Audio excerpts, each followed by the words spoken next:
decided to run, standing on the steps of the old state capitol in Springfield, Illinois, the building where Abraham Lincoln served for so many years, and the building, or the city where I served in the state government for many years before I went to the United States. As I was standing there, some people asked me, "Why are you running this time? You're a relatively young man. Why are you running so soon? You can afford to wait." And what I said to people then is the same thing that I say now. I remind them what Dr. King called the fierce urgency of now.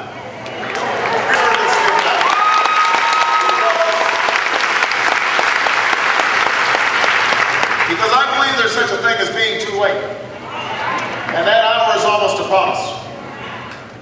We're at a defining moment in our history. Our nation is at war. We are coming up on the 5th anniversary of this war. 5 years.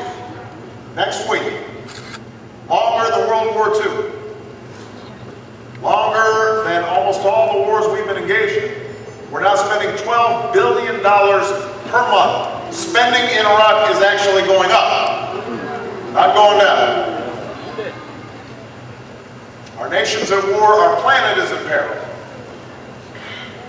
And the dream that so many generations fought for feels like it's slowly slipping away. And you see it in your own lives. You're experiencing it all across Indiana and all across the country. People are working harder for less.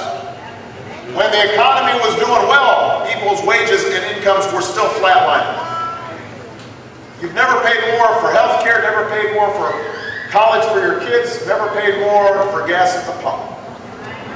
It's harder to save, it's harder to retire. And that's before the subprime lending crisis and housing prices going down, home foreclosures going up, people finding themselves in debt that they can't get out of. Our education system, despite the slogans, leave millions of people, millions of children behind, unable to compete in this new level.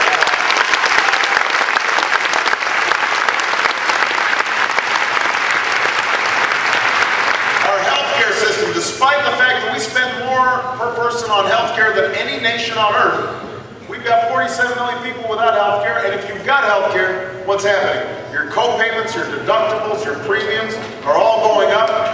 So that there are families that have just decided you can't afford health care. And they just take the risk. They just hope nothing happens to them. In such circumstances, we can't afford to wait, Indiana.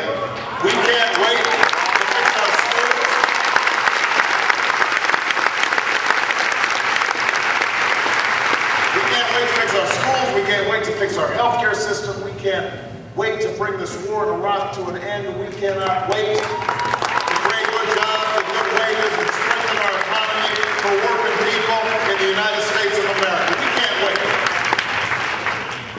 And so when I decided to run, it was because I thought that the size and scope of our challenges had outstripped a broken politics to solve.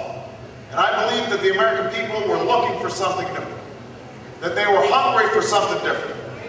That they were tired of politics that was about tearing each other down. They wanted a politics that would lift the country up.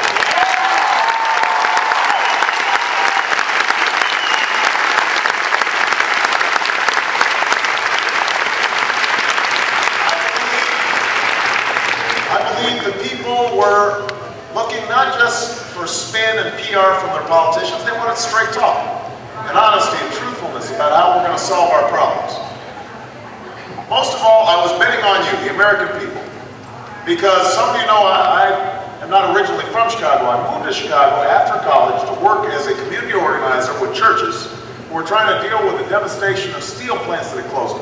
Thousands of people have been laid off. The communities have fallen on hard times. And we set about setting up job training programs for the unemployed and trying to bring economic development to the community. It was the best work I ever had, because it taught me ordinary people can do extraordinary things when they're given a chance.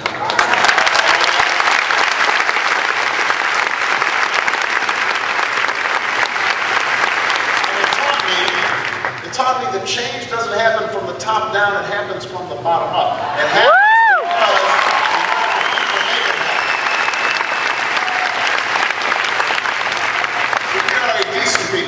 and a hard-working people, and a generous people, willing to sacrifice for future generations. And I believe that if we can come together, then there is no challenge we can't face down. There's no destiny we cannot fulfill.